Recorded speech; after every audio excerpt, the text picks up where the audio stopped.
Hello and welcome to the Connected Community Podcast. Today, my guest is Katy Valentine and our topic is shamanism. And Katy is the creator of Soul Forge Coaching, and she has a PhD from Berkeley University in theology. Today, we talk about shamanism and we go into depth about what are shamanic practices, what does it look like, how it involves drumming in, using a drum to go into the lower world, the middle world, and the upper world. We can do this to find answers to questions, to seek guidance, and everyone has access to this. And the more we practice, the better we can get at it. What I really like is that we can have our religious practices and our shamanic practices, and they can go hand in hand. We oftentimes think that if we have a religion, that shamanism or shamanic practices are woo and that they don't go hand in hand, and they absolutely can. So we really break down this myth and a lot of other myths. And I learned so much from Katy in this episode. And I really could have talked to her about this for so long. She is so fascinating. So I hope you'll enjoy this episode as much as I did. And please, if you are, take a moment to give us a like, a share, and a subscribe. And I want to thank you so much for being here today. Enjoy.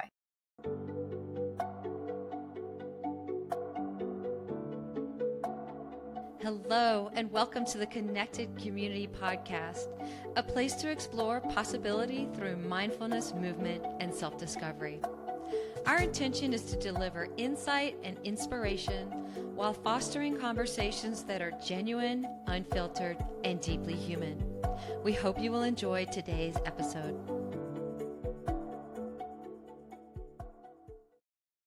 Hi, Katy. I want to welcome you to the Connected Community Podcast this morning.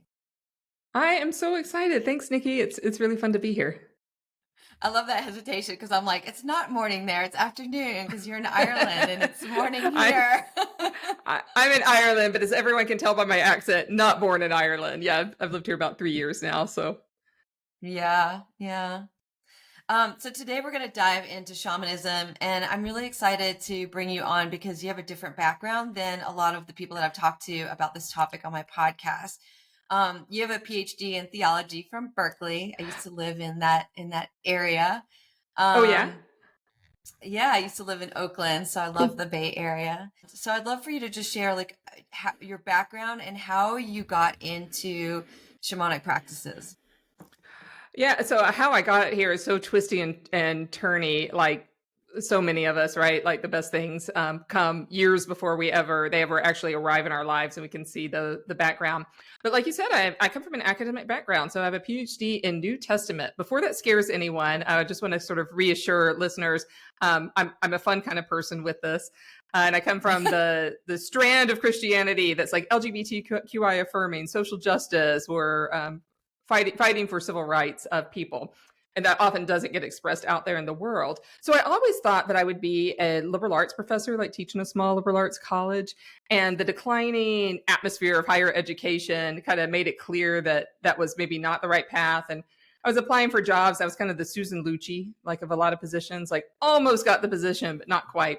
And finally, I looked at my husband and I said, well, there's no sense in me applying for all these jobs anymore that aren't going to pay very much.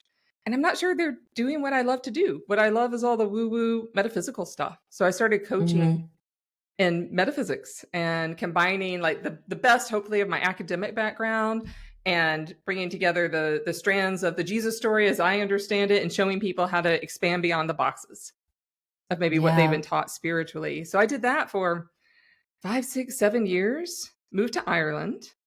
And then I knew I was interested in shamanism.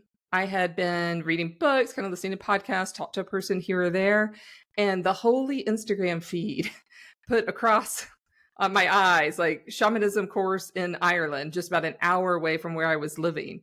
And it was just kind of one of those gut check moments. I was like, that's the one for me. And got enrolled in this year-long course. So I want to give a shout out to my school. It's Irish School for Shamanic Studies in Castlebar. And I began studying shamanism there. So one weekend a month for 12 months. And to put a wrinkle in all of this, about 3 or 4 months into the program, my father-in-law got really sick, and we decided we needed to go back to Texas, where my husband is from, to help out with my in-laws. So I was traveling back and forth to Ireland once a month. Wow. Oh my gosh. From Texas. So I was really committed. Like this was not a casual continuing ed thing for me. This was Mm-hmm. really a heart and soul. Like I knew from day one, I was like, oh my gosh, I've been on this path a really, really long time. And here I am, and I'm arrived. And now I hopefully can bring the best of all of the different backgrounds that make me who I am, and offer that out to the world. Yeah. Yeah. So I'm interested in this piece about like shamanism and religion because I feel like a lot of people look at shamanism and they say, "Oh, that's so woo, and I can't have my own religious beliefs, whatever they are, whatever religion or whatever box they're in." And this belief in shamanism and healing. And so, how do you talk to people about that? Because I'm sure that you encounter that misconception at times, right? Yeah, definitely. And I think what's maybe helpful for me, and I know you've done quite a bit of work in this area too, so I'm so curious about your perspective as well. But for me, shamanism is not a religion; it's a Hmm. framework. It's a Right. way of seeing the world, right? So really, the word shaman comes from Siberia, from one of the Siberian tribes, and Hmm. it could mean one of a couple of things. But one of the ways to interpret a shaman is someone who knows. And a Hmm. shaman is someone who communicates with the spirit world and brings the messages back to the human world. Or a shaman Hmm. is someone whose goal is to relieve human suffering Right. with strong connections to spirit. That's not really anything to do with any religious systems at all. And Yeah. so, in my experience, all religious systems have at least a breath of shamanic practices. Yeah. They're Yeah. going to have shamanic roots. They're going to have shamans within their community, whether or not they're called that. Right. They're going to have that Yeah. way of being and communicating with the spirit world deep within them. So, one of the beautiful things too about shamanism is that shamanism is always culturally deeply embedded. So it does not look Hmm. the same culture to culture and place to place. And so, of course, it's going to be different in different cultures and in different religious systems, or and these days in no religious systems. It can Right. be its own kind of spiritual thing. So mostly people who are attracted to me are like, "Oh, that's cool. What's that? How do we do it?" Yeah. um, the real pushback people don't bug me too much anymore. Right. Right. I Yeah. mean, even as a yoga teacher, there was not so much now in this day and age, but when I started teaching yoga, there was this whole thing about like, yoga has this religious aspect, or I can't do yoga because I'm religious, and Because I that's go to gotten church. Yeah. busted over the years. Right, right. I can't Yeah. have these beliefs and go to yoga because they don't complement each other. Yeah. So I do see that in the shamanic practices where I think a lot of people think that there is this strong need to like let go of their religious beliefs or like dive into something else. I hear what you're saying. It's a practice and it's not a religion. But I do think that a lot of people believe that anything in that like woo category Yeah. outside Right. the realm of like the logical mind doesn't fit into the religious framework. Does that make sense?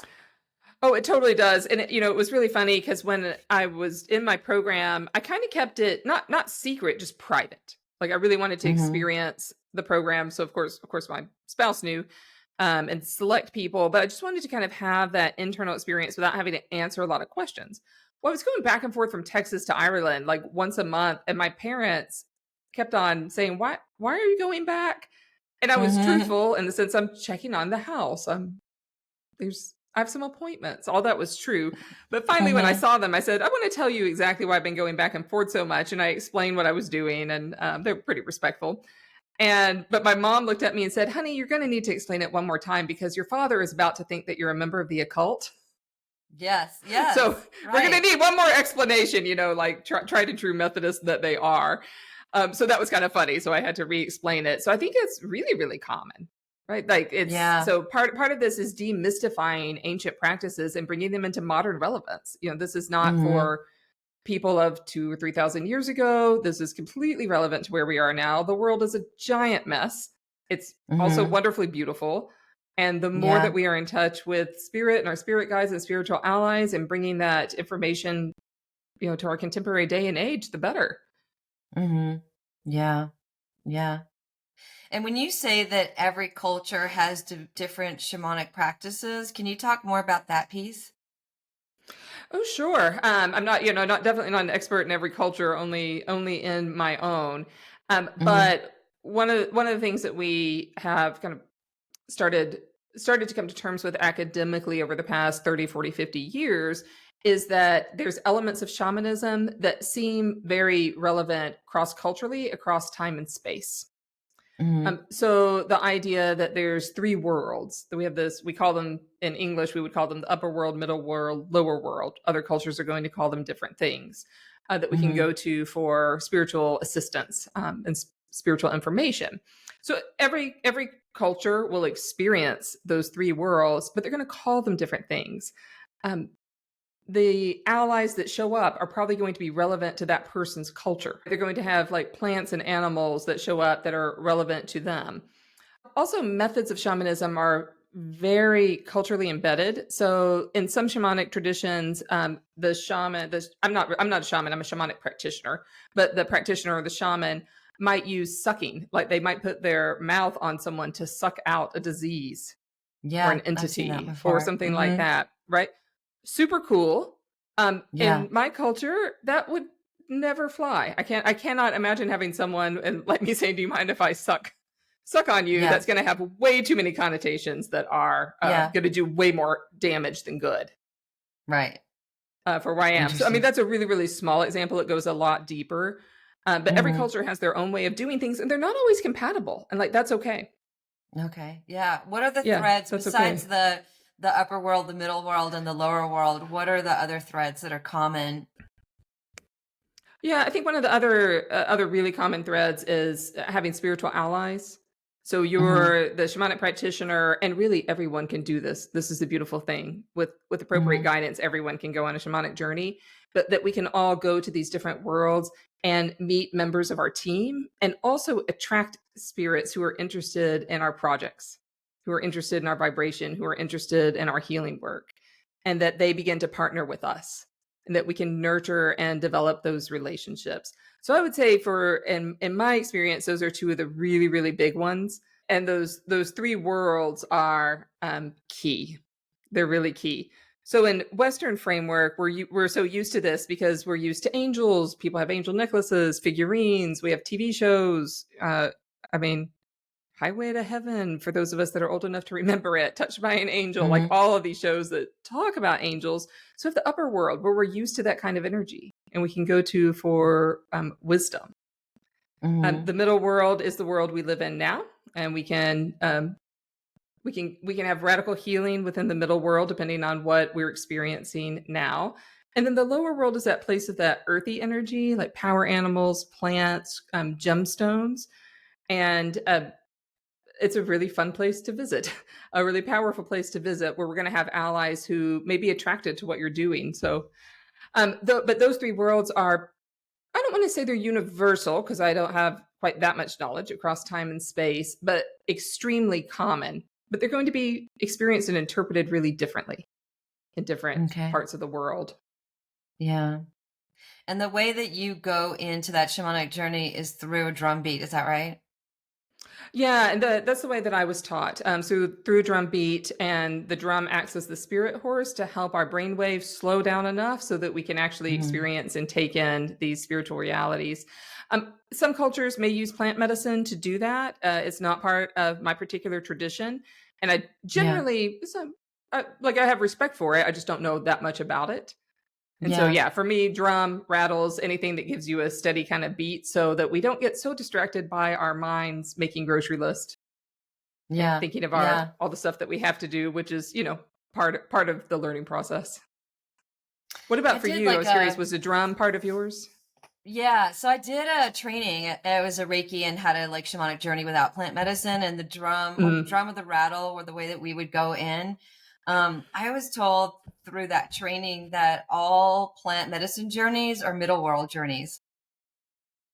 That strikes me as true, although I don't know because I've not done one.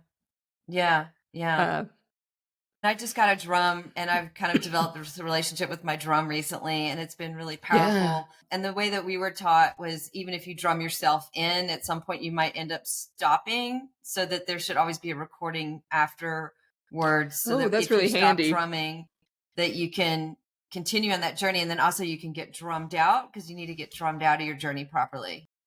Yeah. Yeah, I agree with that. And I'm not actually, that's a great tip. I should do that too. I have so many recordings that I don't always, sometimes I can just drum along with the recording and then there's always one there. Yeah. Yeah. So for me, like, I'm super logical. My logical mind is very solid and strong.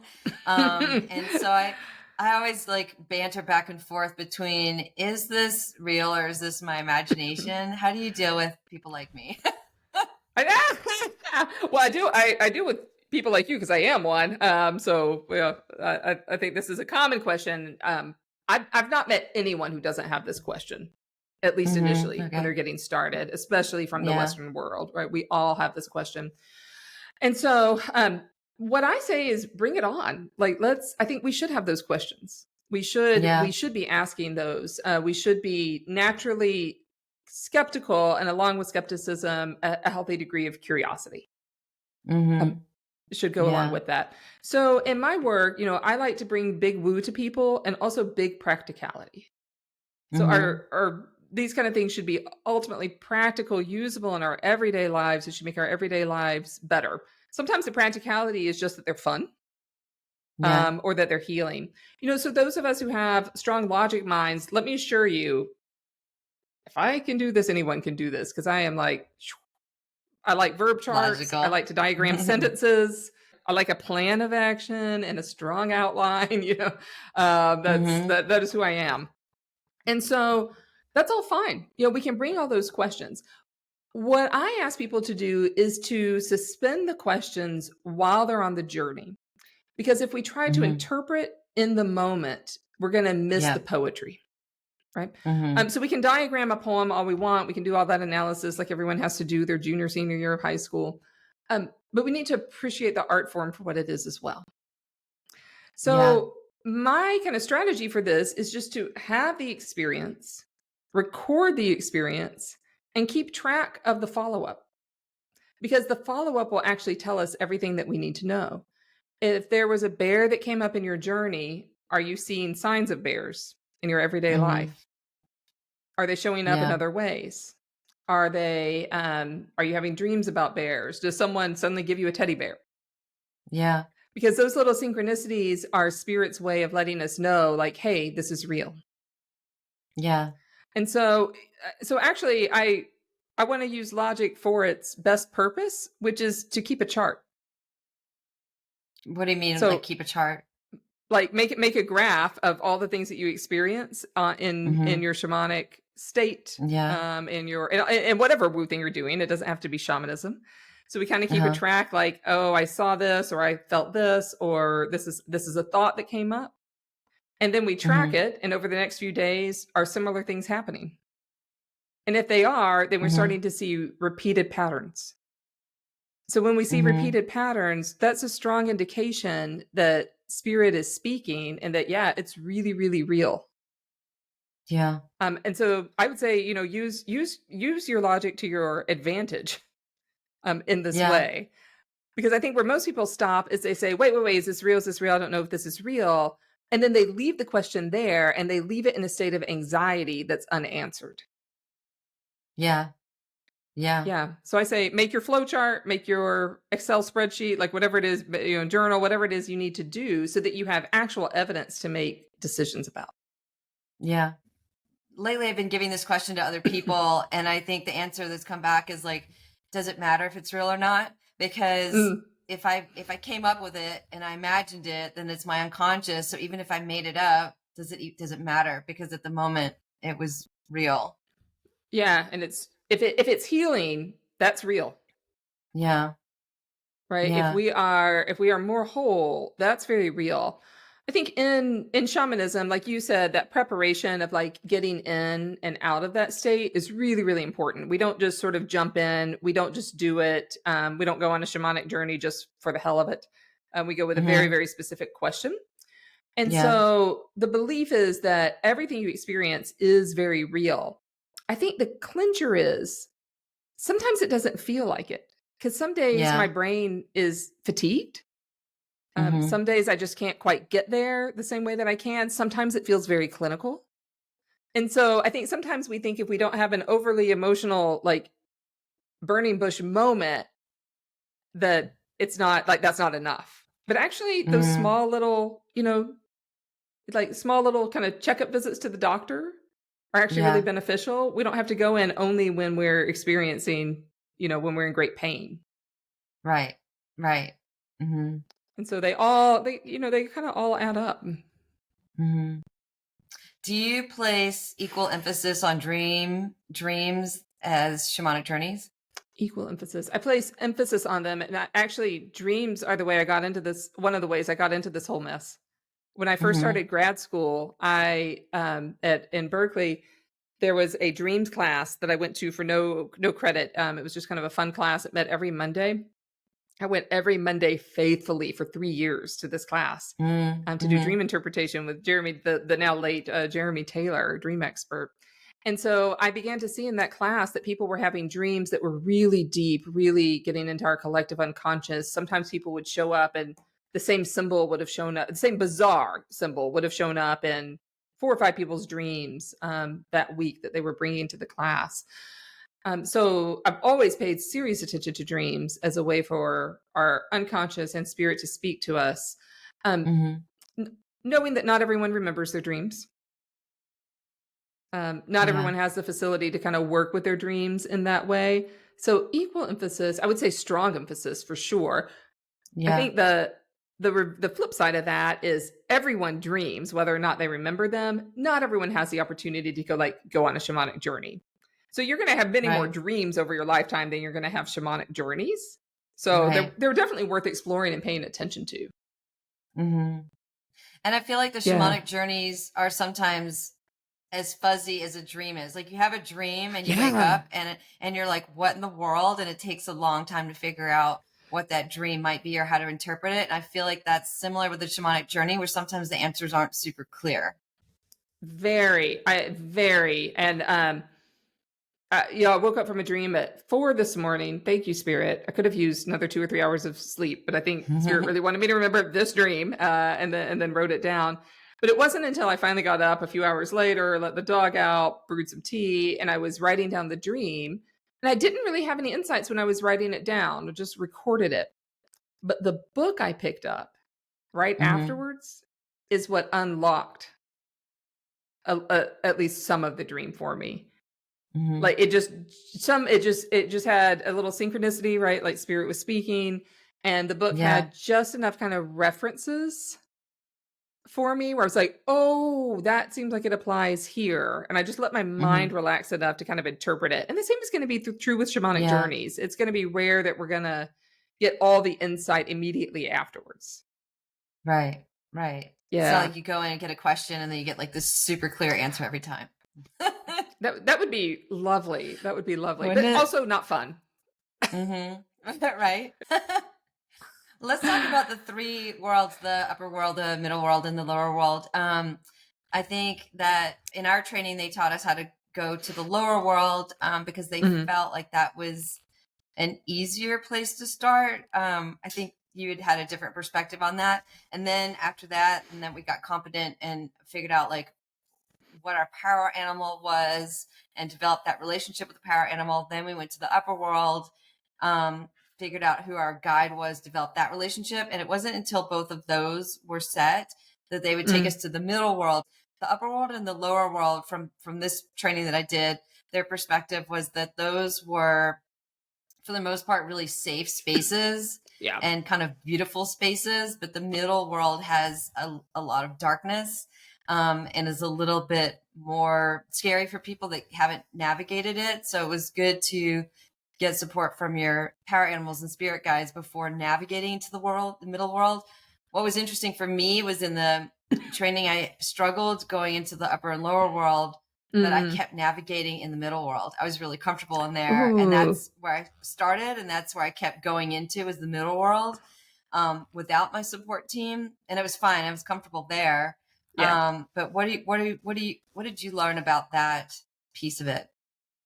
Yeah, so I mean, it's really interesting, right? So different cultures, different schools, different philosophies have different ways of approaching it. And I don't think there's a right or a wrong here, personally. Although I'm like, maybe there is, and I just don't know it. That's fair too. So for me, this will be really contextually driven. Mm-hmm.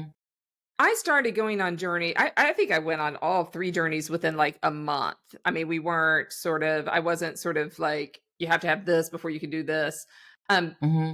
Partly what drives the journey at hand is the need of the person in front of you. Mm-hmm. So when I have classes of small groups and like I've done classes on, let's all meet some of our spiritual allies. I do start with the lower Mm-hmm. world because that's where Yeah. 50 to 60% of shamanic journeys take place, maybe even more, maybe like 60 to Mm-hmm. 70% of shamanic journeys will take place in the lower world.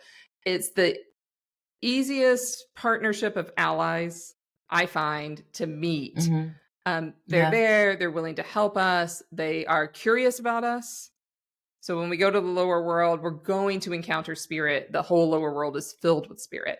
So in that Mm-hmm. sense, most people that go to the lower world are going to at least encounter spirit, and it is going to be very safe, powerful, but very safe. Yeah. So in groups, I would do lower world, upper world, middle world. So intuitively, I'm following the same instruction as your Mm-hmm. instructors, but I don't, Yeah. that was kind of by just curriculum design. Right. Interestingly, because a lot of the people I work with are coming from like Christian church backgrounds, the upper Mm-hmm. world for them is so easy. They're like, angels, Yeah. celestial beings, cool, Buddha, Jesus, yay, bring it on. Like that feels very natural for them. There was someone in one of my classes who didn't have that background, had grown up behind the Berlin Wall. And so Mm-hmm. like that kind of spirituality was not part of their background at all. They were like, what is this? What is the upper world? Like it felt very foreign to them. So I think it really Yeah. depends on our backgrounds there too. So in a class setting, I would say exactly the same. Lower world, upper world, middle world. That makes sense. That just makes intuitive Mm-hmm. sense. But if someone is coming to me because they're having a problem, the nature of their problem and our partnership with spirit and what spirit is telling me dictates the journey at hand. Mm-hmm. So it really Okay. depends. So if I have someone for one session, we're not going to spend a lot of time necessarily like finding a power animal, finding that ally. I'm going to really rely on my allies to do that heavy lifting. Yeah.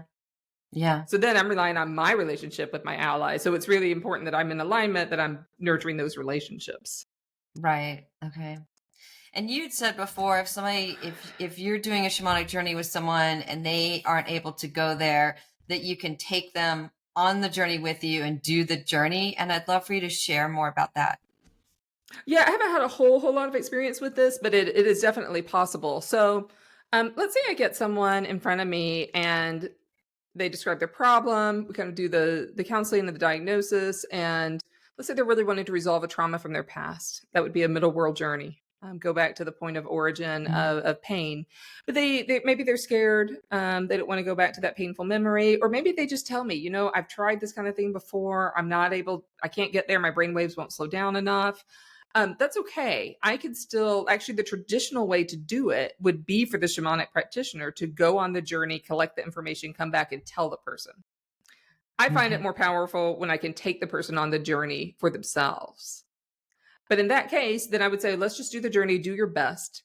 But I would actively do the journey as I'm guiding it with them, talk to the spirits that are there, and then bring that information back and just give it to them. So then I'm really Mm-hmm. relying on my spiritual team to be helpful and keep me grounded and in alignment so I can hear messages that they need at that moment in time, give them any visuals or intuitive information that I've received. And I'm also relying on their spirit team, whether they know them or not, to be helpful and to give me some of that information. So, as long as healing is happening, however the journey happens will be of service. Mm-hmm. This can also happen for someone, let's say they're in a coma or they're near death and they can't actively engage in a journey. This is all assuming that we Wow. have Mm-hmm. permission ahead of time. I wouldn't just go on a journey for someone without them asking me to. But if we had worked that out ahead of time, yeah, certainly I could take a journey for them and rely on that spiritual work to happen on the spiritual plane and then come back to our world now and help with that healing. And certainly in times of great illness and death, that's a beautiful time for spiritual healing to take place in our lives. Yeah. Yeah. You and I talked previously about how different people experience the journeys in different ways. And I was saying to you that I don't see things. I know a lot of people see things. Some people hear things. Some people feel things. Some people get different sensations in their bodies. Some people get like intuitive hits. I guess now I'm starting to get to the understanding where a lot of people don't actually see things, or they might just get like a flash. It seems like not a lot of people go on a shamanic journey and they get like this very clear picture, like in a movie, and they get their question answered, and then they come back and they have complete clarity. I think some of the times the answers come in different ways, or they come in like flashes. Is that correct? My assumption that as I'm gathering different pieces from everybody, that's how the information comes to people. Yeah, often people are really unique. I mean, I'll meet the maybe odd person who can kind of go in and have the full flesh like movie happening, and then come back and sort of be able to write the screenplay of what happened. I think that's more rare than not. But this journeying is also a skill. So Mm-hmm. the more that we can journey, the greater our skill set is going to become, and the more clear the journeys will become as well. That being said, however we get information, we get information. And especially when Right. we're first starting out, or especially if we're stressed, fatigued, etc., every day is a little bit different. And different seasons in life are going to have different levels of clarity or not in a Mm-hmm. journey. And so there's really no right or wrong here too. And so just to use a more extreme example, if I am taking someone who's been blind since birth on a journey, they're most likely not going to see in the traditional way, Yeah. right, that I would. They're going to receive their information in ways that make sense for them. If I take someone who is like myself, gets a lot of information through just an inner knowing. That's fine. Mm-hmm. I don't think I've had many just like conversations where spirits are telling me something in a kind of audible way. They tell me something that resonates as true in my heart, true in Mm-hmm. my soul. And that for me, Yeah. I've never even thought twice about it, because that's just how I operate. And our spirits know us Yeah. well enough to know that. And it is a skill set. And the more we practice it, we kind of get surprised. We're like, oh, I heard something. Oh, I saw Yeah. something I hadn't seen before. But fortunately, the messages that we receive are so rich that they're going to be multi-layered, and they're going to take time to unfold in our lives. And one of my Yeah. favorite examples of this actually comes from the novel The Last Temptation of Christ by Mm-hmm. Nicholas Kazansky, who made and then the controversial movie was made. But in the book is really a reflection of like Greek peasant culture. But in the book, Mary, when she receives the news that she's going to be like the mother of Jesus, Mm-hmm. it takes her, I think, like 20 or 30 years before she unfolds the messages that the angels gave her. Mm-hmm. And he has like the local rabbi coming to town. Okay, do you know any more yet? No, I'm still waiting. I'm still waiting. It's still Yeah. unfolding in me. Mm-hmm. So sometimes messages can be like that. They're going to be very rich. They're going to take time to unfold. And in our instant culture, sometimes we want sort of instantaneous answers. And a shamanic journey will give you answers right away, but our Yeah. interpretation of them may take a bit of time. Yeah. And I Yeah. think for So, me, like knowing that it's not so clear for people has helped me, because I think yeah. sometimes I'll just get a flash, and then my logical mind's like, oh, that's a flash. That wasn't real. But the flash Right. was really vivid. It's like literally a flash. It was really vivid. And it was trusting that that flash was a message, and it didn't have to be this elaborate movie screen Right. kind of image, that the flash Yeah. was enough, or that sensation that I have in my heart is enough. And that sometimes I find when it's just that one single thing and it's not a big dramatic moment, sometimes Yeah. spirit has arranged for everything else to be blocked out so we can get this thing. Mm-hmm. Like that thing was so important that spirit's Yeah. like, we're not giving them a bunch of other extraneous stuff that they're going to have to figure out. Yeah. We're giving them this one thing because this is the thing they need right now. And so in some Yeah. ways, I think sometimes those small moments are the most impactful. Yeah. I like that perspective. And then writing it down has been the most helpful for me too, making sure that I take the time, 5 minutes, to write down whatever that experience was, because it's kind of like a dream. Completely. Like you remember it so vividly 5 minutes later, 10 minutes later, Right. half an hour later, and then the next day you have no idea. Yeah. And writing it down is, and I'm not, y'all, I am not a natural journaler. Mm-hmm. I don't just wake up in the morning dying to pour out everything onto a piece of paper. So I have to like make myself write it down. Like, no, you need Yes. to record this. You will be glad that you did. And I'm amazed when I go back through those that I really do see themes. And I think for the logic Mm-hmm. people, this is really helpful because you start to see Yeah. things like, I'll just make a stray note. Oh, there was someone in the back corner. I didn't really get a good sense of who they were that had like long, dark, curly hair. Well, that Yeah. person becomes an important guide 4 or 5 months later. Yeah. Yeah, I'm not a journaler either. And I find like writing everything down, some of the things that just seemed really insignificant later, when I look at them, they were significant. Yeah. Very. Yeah. Yeah. And so that's Mm-hmm. another reason we can't always rely on our feelings or emotions in this, in Mm-hmm. really in any kind of spirituality. I'm not saying that they're not important. They are, because they're what Mm-hmm. make us human. But relying on only our emotions is a good way to be consistently disappointed, because then we'll, whatever it is, we'll have a dream, we'll go on a shamanic journey, we'll have a Reiki session. We're like, well, I didn't cry my heart out. So it's not Right. an authentic experience. But no, Mm-hmm. that's okay. Like, that's okay, because spirit will kind of help us discern what's most important for that moment in time, and working slowly with a few details to me is going to be a much more solid foundation than trying to have a big emotional experience every single time. Yeah. Yeah. So before you go into a journey, I know there's a setting of a clear intention, and then you set an intention like, I'm going to the upper world, or I'm going to the lower world, I'm going to the middle world, and I'm going to ask this question or retrieve this information, and then go in, have that experience, and come back. Is that how it works for you? Yes, always. Always. So we Mm-hmm. never just go to go.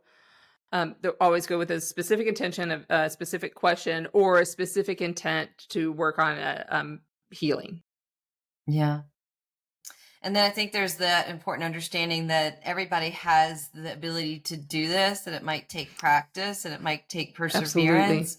Absolutely. And there's all these recordings online of the, 20-minute shamanic drum. And there's ones that are going to resonate with us and there's ones that aren't. Yeah. But that everyone has this ability within themselves, and that everyone has access. Everyone has access. Like, spirit and the spiritual world is there for all of us. And I think this is the really cool thing about modern shamanism. This is not relegated to just a few special people. Different cultures will have different ways of approaching who kind of does this work, how they're initiated. And there's different levels of kind of initiation into shamanism as well, Mm-hmm. and different skill sets and different cultures. But everyone has the ability to partner with spirit. Mm-hmm. Yeah. And that, to me, that's what this work is about. It's about reducing human suffering. It's about connecting the world, making us a more whole place, and making these really, really rich connections that have been present in human culture for tens of thousands of years until very recently. So reclaiming Yeah. these ancient traditions is, I think, part of our legacy. It's part of our birthright. It is part of what helps make us human. Yeah. Yeah. And what are the things that most often people are coming to you, or they're going on shamanic journeys for? Often the people that come to me really want to meet their spiritual allies. They Mm-hmm. sense how important that is. They sense that it will be helpful for them. So that's often a starting place. And then once we begin to work on that and they're ready for other journeys, they'll usually come to me and be like, okay, I can't stop thinking about that time when I was 10 years old. It's been bugging me. What can we do? And so then we know it's time to start to restore what we call restoring their soul pieces. So the theory being that whenever we experience trauma, life's difficulties, all the stuff that we all go through, that parts of our soul split off and they race for safety. They race for safety. Mm-hmm. The more trauma someone's experienced, the more this is going to happen. I'm so brokenhearted about the two major global conflicts we're having. right now, because the Mhm. soul fragmentation is, I just, I see it and I'm just heartbroken for all the suffering that's happening right now. And so there's a lot of soul restoration that'll need to happen this lifetime and future lifetimes as well. Mhm. So often my work with people is helping restore their wholeness, restore those soul pieces back to them so that they can be in a greater state of healing. So I would say Mhm. those are the majority of the things that I work with. Yeah. Can someone do that on their own? Can they pick up those soul fragments and bring them back to themselves on their own shamanic journey? So two answers to this. I would say that most of us are going to have soul restoration and restoration of our soul fragments outside of a shamanic journey. So this can Mhm. happen, for instance, if we have a deep reconciliation with someone who hurt us. Mhm. If we have the ability to forgive, if we have the ability to heal. I think in therapy, probably a lot of people get their soul pieces back. Sometimes we lose them in therapy too. But with a good Yeah. therapist, you're going to get soul pieces restored to you. Yeah. Um, I've just seen deep moments of healing just that happen. And you get our soul Yeah. pieces restored. We may not call it that. We may call it something else, but that Right. happens. Within a shamanic journey, generally, I would recommend that we do that with someone Yeah. to hold space for us. And because, like you said, that is a middle world journey, and the middle world is where sometimes tricky things can happen. I think it's very beneficial to have someone who's skilled in that Yeah. area. And when you finish that journey, you want to process that with someone. Yeah. Yeah. And you Yeah. want to make sure the soul piece sticks around. And a Mhm. practitioner can help you in that journey and help with the tenderness you need. So, like for Mhm. instance, if I do a soul restoration journey with someone, um, I really recommend that they be very gentle with themselves for like 4 to 5 days afterwards. No alcohol, no drugs. Yeah.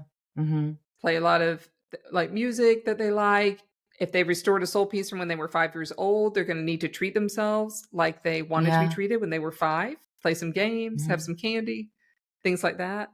So I do think for a journey, it's helpful to do that with someone Yeah. rather than on your own. And the practitioner can also help you make sure that you're going back with the right intent too. And there's a lot of moving pieces with that one. Yeah. I heard too that there's part of the shamanic healing piece is being witnessed by someone during that Yeah. transformation. I think that makes sense, right? Because our brokenness happens because we were somehow violated, whether Mhm. intentionally or unintentionally. And having Mhm. someone witness our reconciliation with ourselves is very Mhm. powerful. And Yeah. that's what good spiritual leaders do. Mhm. They sometimes the only thing we can do is bear witness to suffering, but we can also Yeah. bear witness to redemption. Yeah. Mm. And there is Yeah. power in that. And I'm remembering I lived in Chico, California for about 10 years. And everywhere in California right now, homelessness is a huge problem. There's so much suffering. Policies have gone haywire. And like, it's just a big mess. It's a big mess policy wise. And then for people who are becoming more homeless because of increasing housing prices. But there was a tent city that had grown up in a park. And the Mhm. city decided to go and raise it like bulldozers and like raise the tent city. RAZE, the tent city, they'll just tear it down. There Mhm. were the tent city was a problem for hygiene reasons, for a lot of reasons, but they did it in like the worst, most inhumane way possible. And I know that soul Yeah. pieces were lost in that. I know that Yeah. they were. So really all I could do with other fellow spiritual leaders in town, we went to bear witness. That's all we could do. We couldn't stop the Mhm. bulldozers. We couldn't Yeah. save Yeah. anyone's, Like, I their tent See was you. their home. Well, yeah, we Mhm. all we can do is say, I see you, I'm here, I'm sorry. I'm sorry that Mhm. that there's so many failures here. Yeah, they're not alone in that Yeah. pain. They're not alone in that. And so hopefully our presence prevented more soul pieces from getting lost. Mm. Sometimes that's all That's we can do. beautiful. Yeah. Yeah. That's a great reminder because sometimes we feel helpless and we want to Yeah. do something, but just being Yeah. there is powerful. Or when somebody's going through pain, just sitting there and being present is enough. And we want to heal everybody. Yeah, of course. Yeah. Katy, I love this conversation. I feel like I could talk to you about this for a really long time. How do people contact you? What are some of the offerings that you have available? And yeah, let's share it from there. Yeah. So the easiest way to contact me is just my website, and it's soulforgecoaching.org. SOUL Forge FORGE coaching.org. And there you'll see I've got some freebies. I have a spiritual starter kit that's really fun that people can download. So for those of you who think, I can't do a shamanic journey, I can't even meditate, this is a little toolkit that will help you get started. Okay. And give you the preparatory exercises. So that's a fun way to get started. And I'm on socials. You can find me under Katy, Katy Valentine, almost everywhere. Yeah, and I will put those links in the show notes. Thank you. Well, thanks, Katy. I appreciate your expertise and your conversation, and for connecting with me through Ireland. Thank you so much. It's so lovely to be part of the connected community. Yeah. Thank you for listening to the Connected Community Podcast. If you enjoyed today's episode, please like, share, and subscribe. I can be found at www.nickyyoga.com, NICKYYYOGA.com. Until I see you again next week, I hope you have a beautiful day.